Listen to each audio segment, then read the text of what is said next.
مبدئيا كده منه لله اياد الموجي اللي فاهمكم ان فيديوز الرياكت دي محتوى. بعشق ضحكتك العفويه.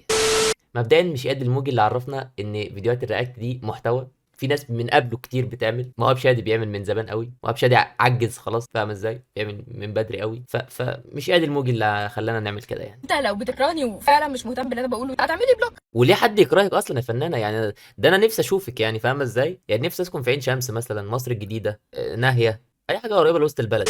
لكن ان انت هتقعد عندي في الاكل تدرس فيديوهاتي وبعدين تطلع تقول للناس، فالناس تقول ايه ده بيتكلم على مين سما مين، فتدخل الاكونت فيعلي لي فيوز برضو، انت كده فان. اتس اوكي، اتس اوكي. انا محتاج اخد كورس انجليزي من الواد اسمه ايه، علاء ده اللي هو واخد فيه، مش عشان مش بعرف اتكلم انجليزي. خلاص انت هتاخدني محتوى عشان انت لو اتكلمت عن نفسك محدش هيسمعك. حرام يا دنيا مش كده، ده كتير عليا كل ده، ما تاخدنيش كبش كده، انا مش هفيا، انا بتقطع يا حتماتا يا حتماتا. وانا اتكلم عن نفسي ليه يا حتماتا؟ انا ماما مش محتاج اتكلم عن نفسي. اسالي اي حد عني. تعرفي مين في شارع العشرين؟ تعرفي مين في صفة اللبن؟ تعرفي مين في نزلة الدائري؟ تعرفي مين في اول زايد؟ تعرفي مين؟ تعرفي مين على وسط الدهشور؟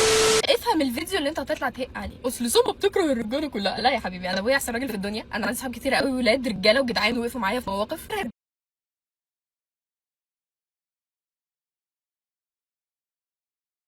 عايزه تفهميني ان مفيش ولا ولد عندك في الدي امز؟ لا عندي وعندي كتير. عارف مين اللي عندي في المسج ريكوست؟ بيشتموني في الكومنتس وبعدين يجوا في الدي امز يقولوا لي انا عايزه ابقى خدامك وتحت رجليك.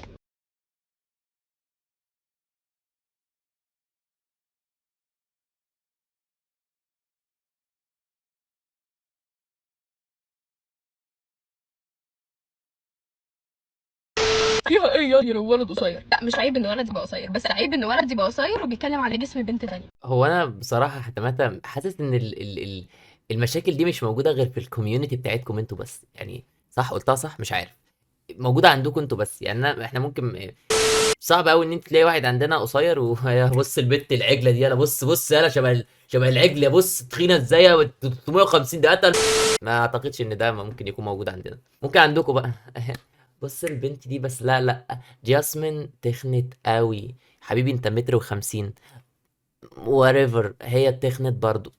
هو يا حبيبي ترافل سايز يتاخد في الشنطه. ايه يعني لو الولد فقير؟ لا يا حبيبي الفقر مش عيب، لكن عيب ان ولد يبقى مش لاقي ياكل وفاكر ان كل البنات جولد ديجرز وطمعانه في فلوسه. الفرق ما بيننا تقريبا 30 سنه. في ال 30 سنه اللي انا ما اتولدتش فيهم انت ما نميتش اي حاجه من قدراتك العقليه، لان انت تلم التينيج بويز حواليك. انت كراجل عندك 156 سنه. انا حاسس ان الموضوع خرج من الرياكت ودخل في حته انا مش فاهمها.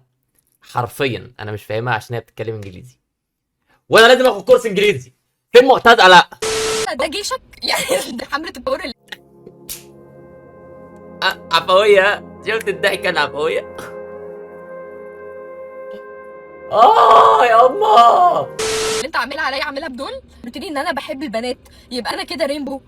انت الافلام لحست دماغك على الاخر. برضه بتقول لنا ميولك. انا البنت اللي بتساعد البنات. انا الكوين يا عم، البنت اللي كل البنات في صراحة انا ما عدتش مهتم بالقصة عشان اتعورت.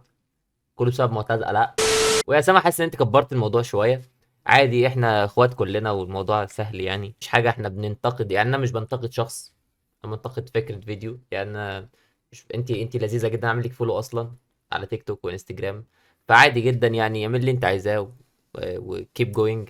صح. اتمنى لو حد بيفهم انجليزي يعدل لي لو انا قلت حاجه غلط، حاول اتكلم بالعربي اكتر يعني. فبس كده، اعملوا لايك، اعملوا اشتراك، فعلوا زر التنبيهات. سما تعمل اللي هي عايزاه، محدش يزعلها. ولو حد يعرف معتاد علاء خد كورس انجليزي فين يكلمني. روح اعمل لي فولو على الاي جي. سلام.